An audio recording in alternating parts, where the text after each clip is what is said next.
नमस्कार दोस्तों, मैं नितेश कुमार एजुकेशन ट्रिप में आप लोगों का स्वागत करता हूं। दोस्तों, आज हम लोग पढ़ने जा रहे हैं दक्षिण के राजवंशों के बारे में, जो कि आपके प्राचीन इतिहास का एक महत्वपूर्ण अंग है। हम इस वीडियो को प्रारंभ करें उसके पहले आप लोगों से वही निवेदन कि सबसे पहले आप हमारे इस वीडियो को लाइक कर दें तथा साथ ही साथ सब्सक्राइब भी करके बेल आइकन दबा दें, ताकि हमारे हर एक वीडियो की नोटिफिकेशन आप तक सबसे पहले पहुंचती रहे। अगर आपने अब तक भी हमारे इस चैनल को सब्सक्राइब ना किया हो तो, और अगर अब तक आपने हमारे चैनल को सब्सक्राइब कर लिया है तो आप ऐसे ही हमको प्यार देते रहें और हम आपको ऐसे ही नई नई जानकारियां देते रहेंगे। हम इस वीडियो के प्रारंभ करने से पहले आपको एक छोटी सी जानकारी यह देना चाहते हैं कि आप लोग कमेंट सेक्शन में जिनको मध्यकालीन भारत के बारे में हमसे पढ़ना होगा, मध्यकालीन भारत के इतिहास के बारे में जिनको हमसे पढ़ना होगा, वो कमेंट सेक्शन में जरूर लिखेंगे।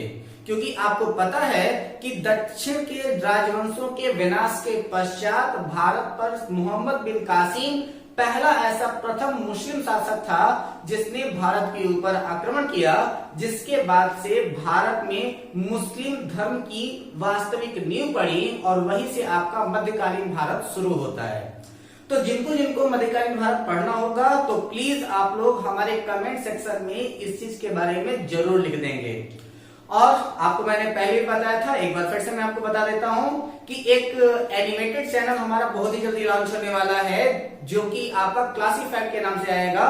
तो जिनको एनिमेटेड वीडियोस पसंद होंगे वो हमारे इस चैनल को जरूर सब्सक्राइब करके उसको भी उतना ही प्यार देंगे जितना कि आपने हमें दिया है।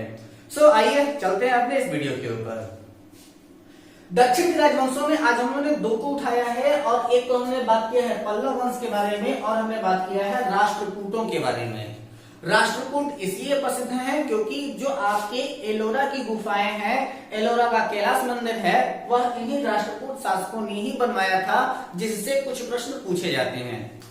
वास्तविकता बात यह है कि आपके पल्लव वंश या फिर जितने भी आपके दक्षिण के राजवंश हैं, वहां पर आपके पीसीएस की परीक्षाओं में ज्यादातर प्रश्न पूछे जाते हैं। सामान्य परीक्षाओं में उससे प्रश्न नहीं पूछे जाते, कभी कभार कुछ प्रश्न पूछे जाते हैं, लेकिन फिर भी वह भारतीय इतिहास के दृष्टि से अत्यधिक महत्वपूर्ण है और वह एक विशेष अंग है, इसलिए इसे पढ़ना भी आवश्यक है। सो आइए चलते हैं। दक्षिण के प्रमुख राजवंशों में सबसे पहले हम लोग बात करते हैं पल्लव वंश की, और पल्लव वंश की संस्थापना की थी, यानी कि पल्लव वंश का जो संस्थापक था उसका नाम है सिंह विष्णु। ठीक है, तो ये जितने भी थे वह आपके वैष्णव धर्म के अनुयायी थे, और वैष्णव धर्म के अनुयायी होने के कारण यह अपने नाम के अंत में विष्णु शब्द लगाते थे। ठीक है, तो जो आपका पल्लव वंश है उसके संस्थापक कौन हो गए, तो यह आपके हैं सिंह विष्णु। कब से कब तक? 575 से लेकर के 600 ईस्वी तक। ठीक है, इसकी राजधानी कांची, ठीक है, काशी, कांची, अवंतिका, यह तीन प्रमुख राजवंश थे जो उस समय सबसे ज्यादा प्रसिद्ध हुए थे। उत्तर में आपके काशी थी, आपके मध्य में आपकी अवंतिका थी, और यह आपका दक्षिण में आपकी कांची थी। तो वह कौन कौन सी थी? काशी, कांची और अवंतिका थी। ठीक है, तो जो आपका कांची है वह प्रेजेंट टाइम में तमिलनाडु के कांचीपुरम में है। ठीक है, वह वैष्णव धर्म का अनुयायी था, यानी कि जो आपका सिंह विष्णु था जिसने पल्लव वंश की नींव रखी, वह किस धर्म का अनुयायी था? तो वह वैष्णव धर्म का अनुयायी था। तो यहां से एक बहुत ही ज्यादा इंपॉर्टेंट प्रश्न पूछा जाता है, और यह है कि किरातार्जुनीयम के लेखक कौन है? तो आपको पता है कि एक प्रसिद्ध घटना है आपके महाभारत काल की, जिसमें अर्जुन ने एक किरात के साथ युद्ध किया था, और वह किरात का रूप धारण करने वाले स्वयं भगवान शिव थे, ऐसा प्रमाणित माना जाता है। ठीक है, तो वहां पर जो किरातार्जुनीयम के लेखक हैं उसके लेखक हैं आपके भारवी, और ये नाम जल्दी कहीं मिलता नहीं है, इसको नोट में डाल लीजिएगा आप लोग कि किरातार्जुनीयम के लेखक कौन है। तो किरातार्जुनीयम के लेखक जो है वो आपके कौन है? भारवी हैं, जो आपके सिंह विष्णु के ही राज दरबारी थे, यानी कि सिंह विष्णु के ही राज दरबार में वो रहते थे। ठीक है, चलिए आगे। पल्लव वंश के जो प्रमुख शासक हैं उन प्रमुख शासकों में सबसे पहला नाम आता है महेंद्र वर्मन प्रथम, यानी कि सिंह विष्णु के बाद पहला नाम आया किसका? महेंद्र वर्मन प्रथम का। कब से कब तक? तो वो है आपके 600 से लेकर के 630 ईस्वी तक। इसके बाद है आपके नरसिंह प्रथम या फिर नरसिंह वर्मन प्रथम, वो है आपके 630 से लेकर के 668 ईस्वी तक। इसके बाद है आपके महेंद्र वर्मन द्वितीय, महेंद्र वर्मन प्रथम, और ये है आपके महेंद्र वर्मन द्वितीय। कब से कब तक? 68 से लेकर के 70 तक केवल 2 साल का इनका शासन था। कार्यकाल के ही दौरान इनकी मृत्यु हो गई थी। और इसके बाद जो राजा बने वह थे आपके परमेश्वर वर्मन। ठीक है, तो परमेश्वर वर्मन को ही परमेश्वर वर्मन प्रथम के भी नाम से जाना जाता है। ठीक है, तो परमेश्वर वर्मन प्रथम कब से कब तक? तो ये है आपके 670 से लेकर के 680 तक। इसके बाद है आपके नरसिंह वर्मन द्वितीय, कब से कब तक? 704 से लेकर के 728। इसके बाद है आपके नंदी वर्मन द्वितीय, ये है आपके 731 से लेकर के 795। इनका डेट आप लोग अपने नोट में जरूर डाल लीजिएगा, हो सकता है कि ये क्वेश्चन पूछा जाए। और अगर आप प्रशासनिक सेवा की तैयारी कर रहे हैं तो इसको तो जरूर आप लोग नोट में डाल लीजिएगा, क्योंकि जब कभी भी आपके दक्षिण के राजवंशों में आपके पल्लव वंश के बारे में आपके मेंस में लिखने के लिए आता है तो इनका व्याख्यान देना आपके लिए अति आवश्यक होगा। ठीक है, इसके बाद फिर पल्लव वंश का अंतिम शासक कौन था? तो पल्लव वंश का अंतिम शासक था अपराजित वर्मन। कब से कब तक? तो वो है 879 से लेकर के 897 तक। ठीक है, यह आपका पल्लव वंश का अंतिम शासक था। अब बात करते हैं आपके पल्लव वंश से संबंधित कुछ महत्वपूर्ण तथ्यों के बारे में कि यहाँ पर क्या क्या है। तो यह है आपके मत विलास प्रहसन। ये क्वेश्चन पूछा जाता है आपके सिविल में, खासकर आपके यूपी पीसीएस की परीक्षाओं में ये एक बार पूछा गया प्रश्न है कि मत विलास प्रहसन की रचना किसने किया था? तो रचना करने वाले हैं आपके महेंद्र वर्मन ने किया था। ठीक है, महेंद्र वर्मन शुरू में जैन मतावलंबी था, यानी कि वह जैन धर्म का अनुयायी था। ठीक है, यानी कि जो आपका महेंद्र वर्मन था वो प्रारंभ में क्या था कि वह जैन मतावलंबी था, यानी कि वह जैन धर्म का अनुयायी था। फिर बाद में वह तमिल संत अय्यर के प्रभाव में आया। ठीक है, और जब वो अय्यर के प्रभाव में आया तब वह शैव बन गया, यानी कि वह शैव धर्म का अनुयायी बन गया था। ठीक है, इसके बाद फिर है कि महाबलीपुरम के एकाश्म मंदिर। तो महाबलीपुरम में एक मंदिर है जिसे एकाश्म मंदिर के भी नाम से जाना जाता है और उसे रथ भी कहा गया है। ठीक है, तो क्वेश्चन ये पूछा जाता है कि रथ मंदिर का निर्माण किसने कराया था या फिर एकाश्म मंदिर का निर्माण किसने कराया था? तो उसका उत्तर हो जाएगा कि पल्लव राजा, नाम था नरसिंह वर्मन प्रथम। ठीक है, तो रथ मंदिर का निर्माण किसने कराया है? तो वह नरसिंह वर्मन प्रथम ने कराया है। कहां पर है ये? तो ये आपके महाबलीपुरम में है। मंदिर का नाम क्या है? एकाश्म मंदिर है। ठीक है, रथ मंदिरों की संख्या 7 है। वहां पर रथ मंदिरों की संख्या कितनी है? तो रथ मंदिरों की संख्या टोटल 7 है, जिन सभी रथ मंदिरों में सबसे छोटा जो मंदिर है वह आपका द्रौपदी रथ है। ठीक है, सबसे छोटा कौन सा है? द्रौपदी रथ है, जिसमें किसी भी प्रकार का अलंकरण नहीं किया गया है, यानी कि इसमें किसी भी प्रकार का सजावट नहीं किया गया है, जिसमें किसी भी प्रकार का अलंकरण नहीं है। ठीक है, इसके बाद है आपका वात पिकोंड की उपाधि नरसिंह वर्मन ने धारण किया था। जो आपके नरसिंह वर्मन प्रथम थे उन्होंने एक उपाधि धारण किया था जिसका नाम है वात पिकोंड। ठीक है, वात पिकोंड का मतलब क्या होता है? अपने पुरखों को तारने वाला। ठीक है, चलिए, अरबों के आक्रमण के समय पल्लवों का शासक जो नरसिंह वर्मन द्वितीय था, जिस समय हमारे यहाँ अरबों का आक्रमण हुआ तो अरबों के आक्रमण के समय में पल्लव वंश का जो शासक था वह कौन था? तो वह आपका नरसिंह वर्मन द्वितीय था। उसने राजा सिंह या फिर आगम प्रिय या फिर शंकर भक्त की उपाधियां धारण की थी। अब यहाँ पर थोड़ा सा इन तीनों शब्दों को मैं क्लियर कर देता हूं कि राजा सिंह का मतलब होता है राजाओं में सिंह। ठीक है, यानी कि जो राजाओं में सिंह हो। इसके बाद क्या होता है? आगम प्रिय। आगम का मतलब होता है, आप लोगों ने एक आरती पढ़ी होगी, आगम निगम बखानी तुम शिवपट रानी, जय अम्बे गौरी गाया ना आप लोगों ने, तो वहां पर यह शब्द आता है आगम। आगम का मतलब होता है आगम निगम बखानी, यानी कि शास्त्र। ठीक है, यानी कि जिसको शास्त्र प्रिय हो। आगम का मतलब होता है शास्त्र, और आगम प्रिय का मतलब होता है जिसे शास्त्र प्रिय हो। और शंकर भक्त का मतलब होता है जो शिव का उपासक हो या फिर जो शंकर का भक्त हो। यह उन्होंने 3 उपाधियां धारण की थी। उसने कांची के कैलाश मंदिर का निर्माण कराया था। नरसिंह वर्मन द्वितीय ने किसका निर्माण कराया है? कांची के कैलाश मंदिर का निर्माण करवाया है। तो कांची के कैलाश मंदिर का निर्माण किसने कराया है? तो नरसिंह वर्मन द्वितीय ने करवाया है। ध्यान रखें, नोट में डाल लें इसको, ठीक है। जिसे राज सिद्धेश्वर मंदिर भी कहा जाता है, ठीक है।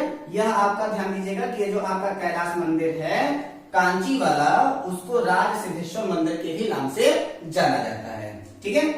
इसी मंदिर के निर्माण से द्रविड़ स्थापत्य कला की शुरुआत हुई थी। यही आपका इंपॉर्टेंट पॉइंट है, पूछा गया पॉइंट है, ठीक है। यह क्वेश्चन पूछा जाता है कि द्रविड़ स्थापत्य कला की शुरुआत कहां से मानी जाती है? तो पल्लव राजवंश से ही द्रविड़ स्थापत्य कला की शुरुआत मानी जाती है, जिसमें नरसिंह वर्मन द्वितीय ने कैलाश मंदिर का निर्माण कराया, जिसे राज सिद्धेश्वर मंदिर के भी नाम से जाना जाता है। और इसी राज सिद्धेश्वर मंदिर के निर्माण के पश्चात ऐसा हुआ कि वहां पर द्रविड़ स्थापत्य कला की शुरुआत भी मानी जाती है। इंपॉर्टेंट है, इसको थोड़ा सा आप लोग नोट पे डाल लीजिएगा। इसके बाद फिर क्या बात आती है कि महाबलीपुरम में सौर मंदिर जो है वो आपका स्थापित किया गया है, ठीक है। तो महाबलीपुरम में और कौन सा मंदिर है? तो वह है आपका क्या? सौर मंदिर है। इसके बाद फिर कांची के कैलाश मंदिर में पल्लव राजाओं और रानियों की आदमकद तस्वीरें लगी हैं, ठीक है। यह इंपॉर्टेंट है कि किस मंदिर में राजा और रानियों की या फिर पल्लव राजा एवं रानियों की आदमकद तस्वीरें लगी हुई हैं। तो वो है आपका कैलाश मंदिर, या फिर इसी को राज सिद्धेश्वर मंदिर के भी नाम से जाना जाता है, ठीक है। तो कांची के कैलाश मंदिर में या फिर राज सिद्धेश्वर मंदिर में राजाओं और रानियों की आदमकद तस्वीरें लगी हुई हैं। इसके बाद फिर 10 कुमार चरित के लेखक एक ऋषि हैं जिनका नाम है दंडी, ठीक है। यह भी इंपॉर्टेंट है कि 10 कुमार चरित के लेखक कौन है? 10 कुमार चरित के लेखक हैं ऋषि दंडी। यह किसके राज दरबारी थे? तो वह आपके नरसिंह वर्मन द्वितीय के राज दरबारी थे और नरसिंह वर्मन द्वितीय के राजगुरु भी थे, ठीक है। इन्होंने क्या लिखा है? 10 कुमार चरित लिखा है। लेखक कौन है? आपके दंडी हैं, ठीक। कांची के मुक्तेश्वर मंदिर तथा बैकुंठ पेरुमाल मंदिर के निर्माण नंदीवर्धन द्वितीय ने करवाया था। कांची के मुक्तेश्वर मंदिर तथा बैकुंठ पेरुमाल मंदिर का निर्माण नंदीवर्धन द्वितीय ने करवाया था। तो यही प्रश्न इंपॉर्टेंट बन जाता है कि मुक्तेश्वर मंदिर और बैकुंठ पेरुमाल मंदिर का निर्माण किसने कराया है? तो वह निर्माण कराया है नंदीवर्धन द्वितीय ने, ठीक है। और इसके बाद फिर ऐसा कहा जाता है कि एक वैष्णव थे और उनका नाम था क्या? तिरुमंगई अलवार, ठीक है। तो ये क्या है? आपके तिरुमंगई अलवार, ये प्रसिद्ध थे, वैष्णव थे और उनकी जो गणना है वो एक प्रसिद्ध दार्शनिकों में की जाती थी। वह किसके समकालीन थे? ये तो यह आपके नंदीवर्धन द्वितीय के ही समकालीन थे। अब हम बात करते हैं अगर राष्ट्रकूटों की, तो राष्ट्रकूटों का प्रसिद्धि का सबसे बड़ा वजह यह है कि इन्होंने त्रिकोणीय संघर्ष में इन्होंने भाग लिया था। इसी के साथ साथ कई प्रकार की स्थापत्य कला का भी विकास इनके राष्ट्रकूटों के ही समय में हुआ है। तो आइए जानते हैं इनके बारे में कुछ महत्वपूर्ण तथ्य कि राष्ट्रकूट राजवंश का जो संस्थापक है उनका नाम है दंती दुर्ग। क्या नाम है? दंती दुर्ग। कब से कब तक? तो ये इन्होंने राष्ट्रकूट वंश का स्थापना किया था कब? आपके 752 ईस्वी में, ठीक है। और ये जो इन्होंने इसकी स्थापना किया था तो वह उस समय में कर्नाटक के चालुक्य राजाओं के अधीन थे, ठीक है। यानी कि जो आपके राष्ट्रकूट थे वह प्रारंभ में क्या थे? कर्नाटक के चालुक्य राजाओं के अधीन थे। फिर बाद में इन्होंने अपने आप को स्वतंत्र कराया। इनकी राजधानी जो है वो आपकी मनकीर या फिर मान्याखेत थी, ठीक है। कहां पर थी इनकी राजधानी? तो इनकी राजधानी थी मनकीर या फिर मान्याखेत, जो वर्तमान समय में मालखेड़ या फिर सोलापुर के निकट में है, ठीक है। तो यह आपका वर्तमान समय कहां है? तो यह आपके मालखेड़ या फिर सोलापुर के निकट में है। राष्ट्रकूट शासकों की अगर हम बात करें तो इनके जो प्रमुख शासक थे उनका नाम है कृष्ण प्रथम, ध्रुव, गोविंद तृतीय, अमोघ वर्ष, कृष्ण द्वितीय, इंद्र तृतीय, कृष्ण तृतीय, ठीक है। तो ये इनके कुछ प्रमुख शासक हैं। एलोरा के प्रसिद्ध कैलाश मंदिर का निर्माण कृष्ण प्रथम ने करवाया था। बहुत ही ज्यादा इंपॉर्टेंट है, इसको नोट में डाल लीजिएगा कि एलोरा के प्रसिद्ध कैलाश मंदिर का निर्माण किसने कराया है? तो कृष्ण प्रथम ने कराया है, ठीक है। इसके बाद फिर ध्रुव राष्ट्रकूट वंश का पहला शासक था जिसने कन्नौज पर अधिकार करने हेतु तो त्रिपक्षीय संघर्ष में भाग लिया था। ठीक है, किसने सबसे पहले भाग लिया है? तो सबसे पहले भाग लिया है आपके ध्रुव ने। ध्रुव ऐसा पहला राष्ट्रकूट था जिसने त्रिपक्षीय संघर्ष में उसने भाग लिया था और उस समय उसने प्रतिहार के नरेश वत्सराज और पाल नरेश धर्मपाल को पराजित किया था। तो यह भी आपका इंपॉर्टेंट बन जाता है कि ध्रुव ने किसको किसको पराजित किया था। तो उसने प्रतिहार नरेश वत्सराज और पाल नरेश धर्मपाल को उसने पराजित किया था।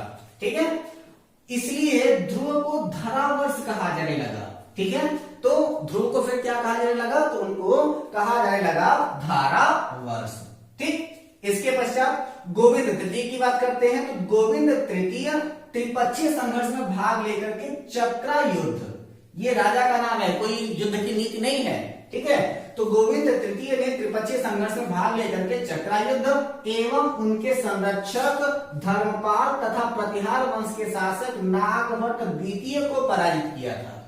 ठीक है, तो गोविंद तृतीय ने किसको किसको पराजित किया? तो उसने चक्रा युद्ध और उनके संरक्षक धर्मपाल तथा प्रतिहार वंश के शासक नागभट्ट द्वितीय को पराजित किया। पल्लव, पांड्य, केरल एवं गंग शासकों के संघ को गोविंद थर्ड ने नष्ट कर दिया था। किस समय में? वह जब त्रिपक्षीय संघर्ष का उन्होंने शुरुआत किया था उसी समय इन प्रमुख राजवंशों का, जिनको पल्लव, पांड्य, केरल और गंग कहा जाता है, उन सबको, उनके संघ को गोविंद तृतीय ने नष्ट कर दिया था, यानी कि समाप्त कर दिया था। इसके पश्चात बात करते हैं अमोघ वर्ष। तो अमोघ वर्ष जैन धर्म का अनुयायी था। इसने कन्नड़ में कविराज मार्ग की रचना किया था। इंपॉर्टेंट है और पूछा भी गया क्वेश्चन है कि अमोघ वर्ष ने किसकी रचना किया है? तो अमोघ वर्ष ने कविराज मार्ग की रचना किया था। किस भाषा में? तो कन्नड़ भाषा में। ठीक है, इसके बाद फिर आदि पुराण के रचनाकार जीनसेन और गणित सार संग्रह के लेखक महावीराचार्य एवं अमोघ वृत्ति के लेखक सत्यायना अमोघ वर्ष के राज दरबार में रहते थे। तीन प्रमुख लेखकों की बात यहाँ पर की जा रही है। कौन कौन सा? तो आदि पुराण के लेखक जीनसेन, इसके बाद फिर गणित सार के लेखक महावीराचार्य और अमोघ वृत्ति के लेखक सत्यायना अमोघ वर्ष के राज दरबार में रहते थे। यह तीनों के तीनों उनके राज दरबारी थे, उनके मंत्री थे। ठीक है, अमोघ वर्ष ने तुंगभद्रा नदी में जल समाधि लेकर के अपने जीवन का अंत किया था। और आपको पता है कि वहां पर जो जैन धर्म होता है वो लोग करते क्या है कि उपवास के द्वारा अपना जो जीवन होता है उसका त्याग करता है, और इन्होंने जल समाधि लेकर के उपवास के द्वारा अपना जीवन समाप्त कर दिया था। इसके बाद बात करते हैं इंद्र तृतीय की। तो इंद्र तृतीय के समय में अरब निवासी आलम मसूदी भारत आया था। ठीक है, इसके बारे में ज्यादातर प्रश्न पूछा नहीं जाता है, लेकिन थोड़ा सा इसको जानते रहेंगे आप लोग तो ज्यादा बेटर रहेगा कि इंद्र तृतीय के समय में अरब निवासी आलम मसूदी जो है वो भारत आया। इसने तत्कालीन राष्ट्रकूट शासकों को भारत का सर्वश्रेष्ठ शासक कहा था। ठीक है, लेकिन इसके पहले भी भारत में और कई सारे प्रसिद्ध शासक हो चुके थे, इसलिए इसकी बात को कोई ज्यादा ध्यान नहीं देता है। लेकिन फिर भी प्रशासनिक सेवाओं में यह कभी कभी प्रश्न पूछ दिया जाता है जब राष्ट्रकूटों की बात की जाती है तब। ठीक है, राष्ट्रकूट वंश का अंतिम शासक कृष्ण तृतीय था।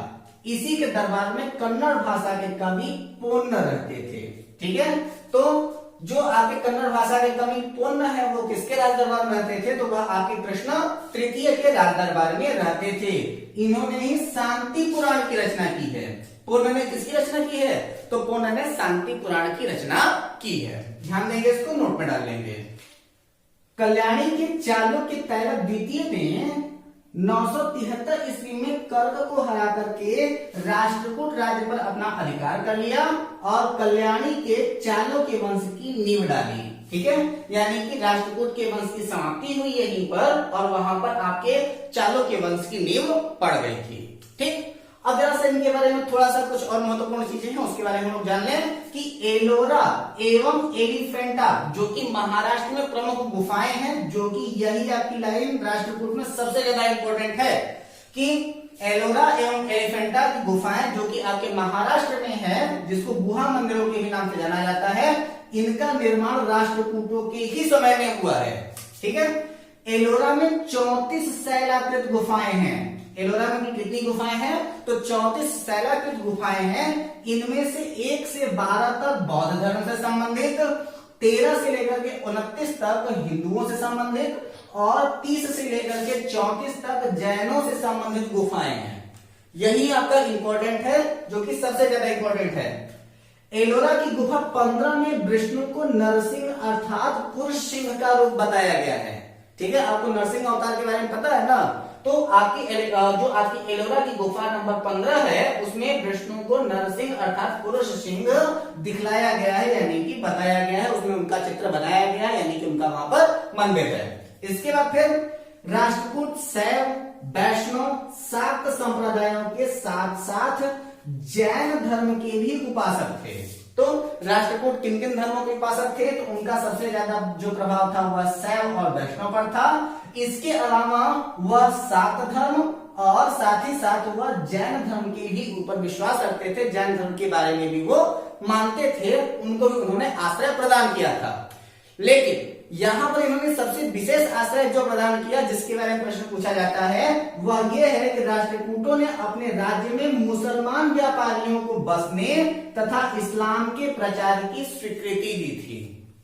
तो राष्ट्रकूट पहले ऐसे राजा थे जिन्होंने अपने राज्य में मुसलमान व्यापारियों को बसने तथा इस्लाम के प्रचार की स्वीकृति दी थी, और इसी इस्लाम के प्रचार के पश्चात मुस्लिम व्यापारियों का भारत में आना प्रारंभ हुआ और धीरे धीरे यहाँ पर कई सारे लोग मुस्लिम धर्म को स्वीकार किए और इसके पश्चात मुस्लिम आक्रमणकारी की आए, जिसके पश्चात हमारे भारत का मध्यकालीन भारत का इतिहास प्रारंभ होता है। लेकिन अभी भी आपको प्राचीन इतिहास में कुछ अन्य राजाओं के बारे में बताना है, जिनमें आपके चालुक्य वगैरह कई प्रकार के राजवंश हैं, जिनके बारे में बताना है। इनके बारे में बताने के पश्चात हम लोग प्राचीन भारत के इतिहास को समाप्त करके मध्यकालीन भारत के इतिहास को प्रारंभ करेंगे, यदि आपका आदेश होगा तो। अर्थात आप लोग में से जितने भी लोग मध्यकालीन भारत का इतिहास हमसे पढ़ना चाहेंगे, वो लोग कमेंट सेक्शन में जरूर बता देंगे कि मुझे मध्यकालीन इतिहास या फिर मध्यकालीन भारत का इतिहास पढ़ना है। तो फिर मिलते हैं अपने अगले वीडियो में कुछ ऐसे ही रोचक तथ्यों के साथ। अगर अब तक भी आपने हमारे चैनल को सब्सक्राइब नहीं किया है तो प्लीज हमारे चैनल को सब्सक्राइब करके बेल आइकन जरूर दबा दें। साथ ही साथ हमारे इस वीडियो को लाइक कर दें। यदि आपको हमारी यह वीडियो पसंद आई हो तो घर पे रहें, अपना और अपनों का ख्याल रखें, हंसते रहें, मुस्कुराते रहें। मिलते हैं अपने अगले वीडियो में, तब तक के लिए नमस्कार, जय हिंद, ऑल द बेस्ट।